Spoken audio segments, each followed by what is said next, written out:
नमस्कार। तो हमने अपने लास्ट लेक्चर में वेक्टर्स के बारे में पढ़ा था और हमने पढ़ा था वेक्टर का योग कैसे किया जाता है।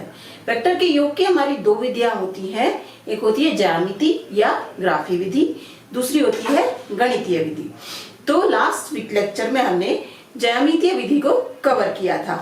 आज हम पढ़ने जा रहे हैं वेक्टरों के योग की दूसरी विधि, गणितीय विधि। इस गणितीय विधि को इंग्लिश में हम एनालिटिकल मेथड भी बोलते हैं। तो चलिए शुरू करते हैं। तो सबसे पहले हमने पढ़ा था लास्ट लेक्चर में कि हमारे जोड़ने की तीन विधियां पढ़ी थी हमने। ज्यामितीय विधि तीन प्रकार की होती हैं। एक हमारी होती है त्रिभुज विधि, समानांतर चतुर्भुज और फिर बहुभुज विधि। ठीक है। तो समानांतर चतुर्भुज में हमने ये पढ़ा था कि हमारे अगर दो वेक्टर परिमाण और दिशा में, अगर ये नहीं समझ में नहीं आती आपको लाइन परिमाण और दिशा, मैं वेक्टर की बोल रही हूँ, तो प्लीज जाके पहले आप वेक्टर्स की फर्स्ट वीडियो देखो। ठीक है, देन यू कम हियर, नहीं तो कंफ्यूजन रहेगा कि क्या कहाँ परिमाण है कहाँ परिणाम है। ठीक है। तो अब यहाँ पे यदि दो वेक्टर के परिमाण और दिशा किसी समांतर चतुर्भुज की संलग्न भुजाओं द्वारा प्रदर्शित होते हैं तो उनका परिणामी वेक्टर समानांतर चतुर्भुज के विकर्ण के द्वारा प्रदर्शित होगा। ये होता है हमारा समानांतर चतुर्भुज का योग नियम। अब स्टार्ट करते हैं कि गणितीय विधि से हम इस परिणामी वेक्टर का मान कैसे निकालते हैं और इस परिणामी वेक्टर की दिशा हम कैसे निकालते हैं। तो सबसे पहले शुरू करते हैं अपने त्रिभुज ओ क्यू ई से। त्रिभुज ओ क्यू ई से ये हमारा एक समकोण त्रिभुज है। ठीक है। तो हम लिख सकते हैं O Q square equals to O E square plus Q E square. अब इसे खोल दो। ओ ई हमारा क्या है? OP plus PE, OP plus PE का होल स्क्वायर, क्यू ई का होल स्क्वायर। इसको खोलो, क्या आएगा? OP square PE square two OP PE plus QE का होल स्क्वायर। अब आप इसमें देखो हमारे पास क्या है। ओपी क्या है? वेक्टर ए का परिमाण। ठीक है। तो हमारे पास क्या है? ओपी का मान है हमारे पास ए। और क्या है? पीई हमें नहीं पता, क्यूई भी हमें नहीं पता अभी, और ओ, ये दो चीजें हैं जो हमें निकालनी है। तो अब आके देखते हैं हम अपने इस त्रिभुज में। ये त्रिभुज है क्यू पी ई में, ये भी एक हमारे पास समकोण त्रिभुज है। तो यहां से क्या आ जाएगा? पी क्यू का होल स्क्वायर बराबर पीई का होल स्क्वायर प्लस क्यूई का होल स्क्वायर। ठीक है। अब यहाँ पे देखो हमारे पास क्या है? पीई स्क्वायर है प्लस क्यूई स्क्वायर है, वो हमारे किसके बराबर है? पी क्यू के। और अगर आप देखेंगे एक समानांतर चतुर्भुज है तो पी क्यू बराबर ओ एस, तो पी क्यू का मान भी हमें पता क्या है? वेक्टर बी का परिमाण है। इसे हम क्या लिख सकते हैं? ओ एस स्क्वायर बराबर PE square plus QE square. अब ये मान यहां रख दो तो हमारे पास क्या आएगा? ओ क्यू का होल स्क्वायर बराबर ओपी स्क्वायर क्या है? A square PE plus QE square क्या है? चलो अभी से ऐसे लिख लेते हैं, ओपी, ओपी का whole square PE square plus QE square बराबर है O S square plus 2 OP dot PE. अब हमारे पास सबके मान पता है, बस इस पीई को छोड़ के। तो दोबारा से आओ इसी त्रिभुज में। अब हम इसमें निकालेंगे थीटा का मान। तो अगर आपको याद हो, एक ट्रिक बताई थी मैंने आपको, साइन कॉस टेन को कैसे निकालते हैं। लल्लू आम लाया, कहो कैसे आया? Sine cos tan. तो अब हमें निकालना है पीई का मान। तो आधार किस में आ रहा है? आधार बटे कर्ण कॉस में आ रहा है हमारा। तो यहां से निकालो कॉस थीटा क्या हो जाएगा? आधार बटे कर्ण। तो आधार क्या है? पीई बटे पी क्यू। तो पीई का मान क्या हो जाएगा, पी क्यू कॉस थीटा। अब अगर आप देखो पी क्यू हमारा बराबर है ओ एस के, तो हम इसे लिख सकते हैं O S cos theta. P को अब सारे मान यहां रख दो, तो ये क्या हुआ, O Q square is equals to O P square plus O S square plus 2 O P O S cos theta. O Q क्या है हमारा, परिणामी वेक्टर आर का परिमाण, जिसे हम प्रदर्शित कर रहे हैं आर से, आर स्क्वायर। ओपी क्या है, परिणामी हमारा वेक्टर ए का परिमाण, ए स्क्वायर। ओ एस क्या है, वेक्टर बी का परिमाण। परिमाण क्या होता है, वेक्टर की लंबाई। ओ एस क्या है यहाँ पे, वेक्टर की लंबाई, B square plus 2 OP A into B cos theta. R हमारे पास क्या होगा, under root A square B square plus 2 A B cos theta. ठीक है, तो यहाँ पे ये हमारा फॉर्मूला आ जाता है हमारे पास कि दो वेक्टर यदि किसी समानांतर चतुर्भुज की संलग्न भुजाओं से प्रदर्शित हैं, तो उनके परिणामी वेक्टर को हम उसके विकर्ण से प्रदर्शित करते हैं, उसका मान होता है ये। तो ये हमारा फॉर्मूला बहुत इंपॉर्टेंट है, याद रखना। यही फॉर्मूला आपका हर जगह लगेगा, वेक्टर किसी भी दिशा में दिए हुए हों, कैसे भी दिए हुए हों। तो एक बार जरा रिकैप कर लेते हैं कि ये वैल्यूज क्या है। आर क्या है, आर है परिणामी वेक्टर, नामी वेक्टर आर का परिमाण। ए और बी क्या है, ए एंड बी क्या है, वेक्टर ए और वेक्टर बी का परिमाण। थीटा क्या है, वेक्टर ए तथा वेक्टर बी के बीच का कोण। तो यहां पर हम ए बी जो है आर है, ये हमारे क्या दिखा रहे हैं, परिमाण को। ये वेक्टर नहीं दिखा रहे, ये दिखा रहे हैं हमारे परिमाण को। तो आर हमारा क्या है, दो वेक्टरों का योग। जब आपको निकालना है तो आप इसे ऐसे भी लिख सकते हो कि आर तुम्हारा क्या है, ए प्लस बी है। जब हम निकालेंगे वेक्टर आर हमारा क्या दिखा रहा है, दो वेक्टरों का योग। वेक्टर आर हमारा दिखा रहा है वेक्टर ए प्लस वेक्टर बी, और जब इसे फॉर्मूले में रखेंगे तो मान हमारा इसके साथ आएगा। ठीक है, अब हम निकालते हैं कि हमारे परिणामी वेक्टर आर की दिशा क्या है। इसमें अगर हम मान लें कि हमारा ये परिणामी वेक्टर आर वेक्टर ए से अल्फा कोण पर है, तो ये होगी हमारे परिणामी वेक्टर आर की दिशा। तो चलिए अब निकालते हैं इसकी हम दिशा कैसे निकालेंगे। तो कंफ्यूज नहीं होना है कि आर और वेक्टर आर लिखा है तो क्या डिफरेंस है उसके बीच में। जब हम नंबर ये ऐसे ही सिंपल लेटर्स लिखते हैं तो ये हमारे होते हैं कि ये आपके वेक्टर के परिमाण को प्रदर्शित करते हैं। ठीक है, बिल्कुल कंफ्यूज नहीं होना कि परिमाण क्या है, परिणाम क्या है। ओके, अब निकालना है हमें वेक्टर आर की दिशा, और हमने कहा कि वेक्टर आर वेक्टर ए से अल्फा कोण पर है, जो उसकी दिशा को दिखा रहा है। दोबारा से आ जाओ, त्रिभुज ओ क्यू ई में, ओ क्यू ई में अब हमें निकालना है अल्फा का मान। फिर से आप लंब बटे आधार tan अल्फा, दिशा निकालने के लिए हमें क्या निकालना होता है, tan अल्फा। तो tan अल्फा क्या होगा, लंब बटे आधार, लंब क्या है क्यू ई बटे ओ ई, क्यू ई बटे O E, Q E as it is, O E क्या है O P plus PE, tan alpha. अब पी का मान हमें पता है O S cos theta, Q E का मान हमें नहीं पता है कि ये क्या है।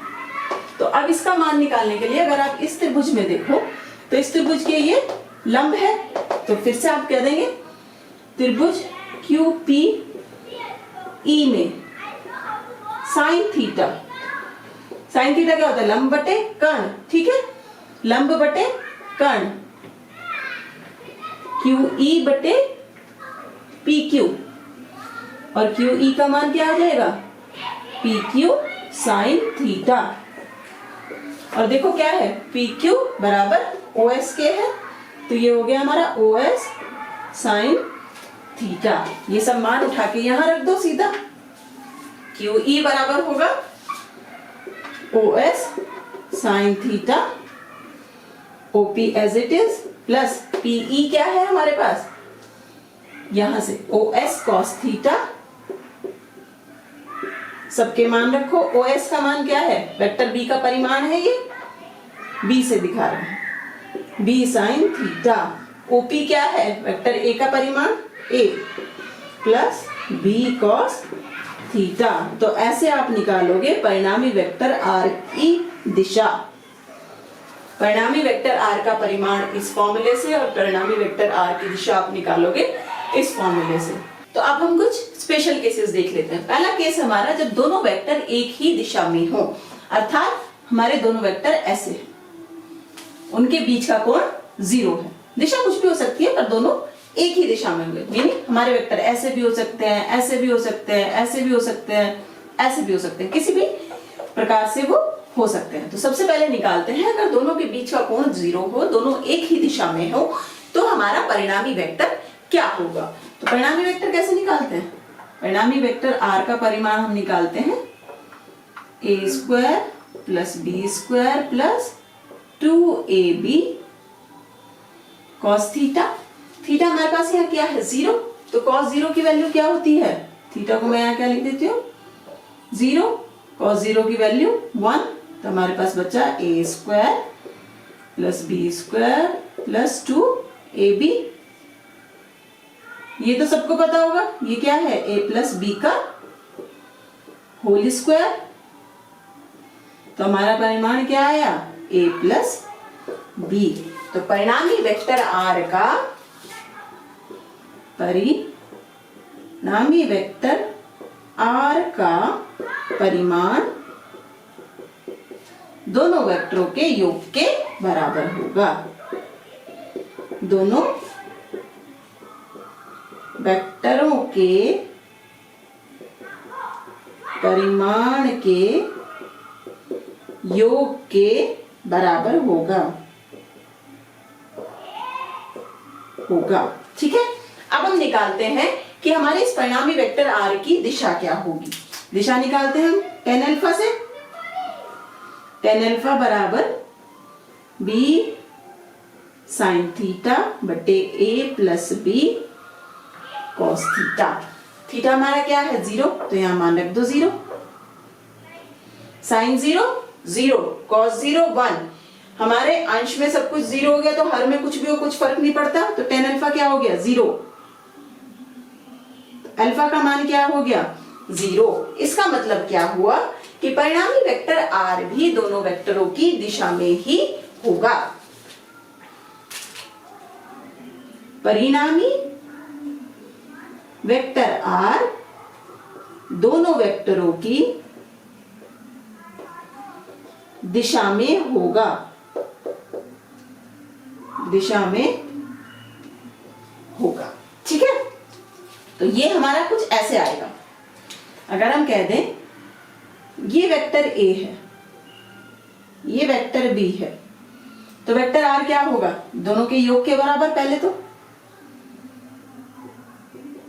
a प्लस बी के बराबर होगा हमारा वेक्टर r का परिमाण, ठीक है।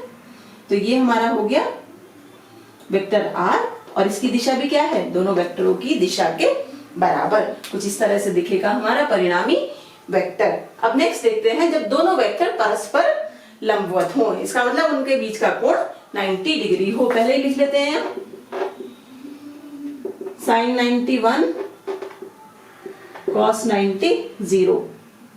परिमाण निकालते हैं A square plus B square plus 2ab cos theta. Theta का मान कितना है? 90, तो यहां लिख दो 90। cos 90 की वैल्यू 0, तो ये सारी क्वांटिटी हमारी क्या हो गई 0। तो हमारे पास परिमाण क्या आया a square plus b square, ये होगा हमारा परिणामी वेक्टर का परिमाण। अब निकालते हैं दिशा। tan alpha b sin theta बटे a plus b cos theta, b sin theta sin 90 बटे a plus b cos 90। sin 90 का मान 1, cos 90 का मान 0, तो ये सारी की सारी टर्म क्या हो गई 0, ये पूरी टर्म यहाँ 1, तो क्या आया b बटे a tan अल्फा। तो अल्फा कितना हो जाएगा हमारे पास tan इनवर्स b बटे a। ये सब चीजें नोट करते रहिए, हमेशा कहती हूँ साथ में अपनी पेन पेंसिल लेके बैठो नोटबुक के साथ, और साथ साथ में नोट्स बनाते चले जाओ कि हमारे क्या क्या, क्योंकि कई बार क्या होता है कि मैं केवल लिखती नहीं हूँ, मैं बस बोल देती हूँ उस चीज को, और जो भी बोला जा रहा है हर चीज को ध्यान से सुनो। हर चीज किसी ना किसी छोटे से विकल्प वाले प्रश्न में बन जाएगी या कहीं ना कहीं आपको हेल्प करेगी, ठीक है। लास्ट केस है हमारा जब दोनों वेक्टर विपरीत दिशा में हो, अर्थात थीटा क्या होगा 180 डिग्री विपरीत दिशा में, ऐसे ये वेक्टर a, ये वेक्टर b। तो इस केस में अब देखते हैं कि परिणामी वेक्टर क्या होगा। सबसे पहले तो हमारा साइन 180 डिग्री 0, cos 180 डिग्री का मान क्या होता है -1। परिणामी वेक्टर r क्या होगा under root a square plus b square plus 2ab cos theta. Theta क्या है 180 डिग्री, तो यहां हम 180 डिग्री लिख देते हैं। 180 डिग्री का मान -1, तो यहाँ क्या आ गया a square plus b square minus 2ab। ये क्या है a माइनस बी का whole square, a minus b का होल स्क्वायर, तो आपका r क्या आ गया a माइनस बी। तो परिणामी वेक्टर r का परिमाण दोनों वेक्टरों के अंतर के बराबर होगा, ठीक है। परिणामी वेक्टर r का परिमाण, परिमाण बोल लो या आंकिक मान बोल लो या मान बोल लो, अगर आप कंफ्यूज होते परिणामी परिमाण, तो जो ये दिखा रहे हैं ना बिना वेक्टर के, जितने भी लेटर्स हमारे बिना वेक्टर के दिखा रहे हैं वो सब दिखाते हैं उसके आंकिक मान को, उसका मान क्या होगा। परिणामी वेक्टर r का परिमाण दोनों वेक्टरों के परिमाणों के अंतर के बराबर होगा, अंतर के बराबर होगा। अब निकालते हैं हम हमारे परिणामी वेक्टर r की दिशा क्या होगी। tan alpha b sin theta बटे a plus b cos theta. Theta की वैल्यू क्या है 180 डिग्री, यहाँ 180 रख दो पहले, तो b sin 180 degree a plus b cos 180 degree. sin 180 का मान है 0, अगर आपका अंश 0 हो गया, हर में कुछ भी हो मान आपका 0, तो tan अल्फा की वैल्यू क्या आ गई 0, तो अल्फा हमारा क्या होगा 0 अथवा 180 डिग्री। अब इसका मतलब क्या है, अल्फा या तो 0 होगा या 180 डिग्री होगा। इसका मतलब ये है कि हमारा जो परिणामी वेक्टर r होगा उसकी दिशा a की दिशा में भी हो सकती है और b की दिशा में भी हो सकती है। अब कब वो a की दिशा में होगा, कब वो b की दिशा में होगा, तो वो होगा जब हमारे दोनों वेक्टर में से जो भी वेक्टर बड़ा होगा वेक्टर r उसकी दिशा में होगा। परिणामी वेक्टर r दोनों वेक्टरों में से बड़े परिमाण वाले वेक्टर की दिशा में होगा, दिशा में होगा। तो इसे कैसे दिखा सकते हैं, इसे हम ऐसे दिखा सकते हैं, देखो ये अगर ये वेक्टर a है और ये वेक्टर b है, तो इस केस में हमारा वेक्टर a बड़ा है तो परिणामी वेक्टर आर क्या होगा, ए की दिशा में, सॉरी विपरीत दिखाना है ना, जब दोनों वेक्टर एक दूसरे की विपरीत दिशा में, ये वेक्टर ए है, ये वेक्टर बी है, वेक्टर ए बड़ा है तो वेक्टर आर की दिशा क्या होगी, ये, और क्योंकि दोनों के अंतर के बराबर है तो छोटा आएगा। अगर हमारा वेक्टर बी बड़ा हो, ये ऐसे लगा लो, ये वेक्टर ए है और ये वेक्टर बी है, तो वेक्टर आर हमारा किस दिशा में होगा, बी की दिशा में, ये हमारा हो जाएगा वेक्टर आर। तो ये फॉर्मूला बहुत इंपॉर्टेंट है, परिणामी वेक्टर का परिमाण का फॉर्मूला हर जगह यही यूज होगा, और दिशा के लिए भी tan alpha b sine theta बटे a plus b cos theta, जहां ए और बी दोनों वेक्टरों के परिमाण हैं, थीटा दोनों वेक्टरों के बीच का कोण है, और अल्फा क्या है, वेक्टर आर का वेक्टर ए से कोण, वेक्टर ए की दिशा में कोण या वेक्टर ए से कोण जो दिखाता है वेक्टर आर की दिशा को। तो आज का हमारा लास्ट न्यूमेरिकल है नीट 2016 से। इनमें कहा, इन्होंने बोला यदि दो सदिशों के योग का परिमाण, अगर हम मान ले कि हमारे पास दो सदिश हैं वेक्टर ए और वेक्टर बी, इनके योग का परिमाण मींस वेक्टर आर क्या है, वेक्टर ए प्लस वेक्टर बी, उन दो सदिशों के अंतर के परिमाण, अगर हम मान लें कि इनके अंतर का परिमाण आर डैश है, क्या है, वेक्टर ए माइनस बी के बराबर है, मींस आर का परिमाण क्या है, मान लिया आर का परिमाण है आर और आर डैश का परिमाण है आर डैश, करेक्ट, परिमाण को ऐसे ही तो लिखते हैं, ठीक है ना, ये दोनों आपस में बराबर हैं, मीनिंग आर बराबर आर डैश है, तो उन दोनों सदिशों के बीच का कोण बताइए। तो आर का फॉर्मूला क्या होता था, जब दोनों का योग हो रहा है तो फॉर्मूला होता था A square plus B square plus 2ab cos theta. जब दोनों में अंतर होता था तो फॉर्मूला क्या होता था हमारा, A square plus B square minus 2ab cos theta, ये होता था। और इन्होंने कहा ये दोनों बराबर हैं, दोनों साइड का स्क्वायर कर दो, ठीक है, स्क्वायर करने पे क्या आएगा, A square plus B square plus 2ab cos theta, A square plus B square minus 2ab cos theta, सबको एक साइड पे ले आओ तो क्या आ जाएगा, A square plus B square plus 2ab cos theta minus A square minus B square plus 2ab cos theta 0 के बराबर, ठीक है। अब ए स्क्वायर से ए स्क्वायर, बी स्क्वायर से बी स्क्वायर, क्या बचा, 2ab cos theta 2ab cos theta, तो हमारे पास क्या आ गया, 4ab कॉस थीटा बराबर 0। जब ये सारी क्वांटिटी इधर जाएगी तो ये भी 0, कॉस थीटा 0, तो ये किसके बराबर हो गया, कॉस 90 डिग्री। तो थीटा का मान क्या हो गया, 90 डिग्री आंसर।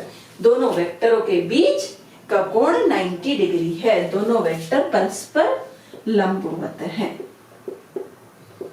तब हमारा ये सही होगा कि दोनों का योग का परिमाण और दोनों के अंतर का परिमाण बराबर होगा। तो कौन सा ऑप्शन सही है, ऑप्शन बी इज करेक्ट। तो आज के लिए इतना ही, पढ़ते रहिए, जल्दी मिलेंगे नेक्स्ट वीडियो में।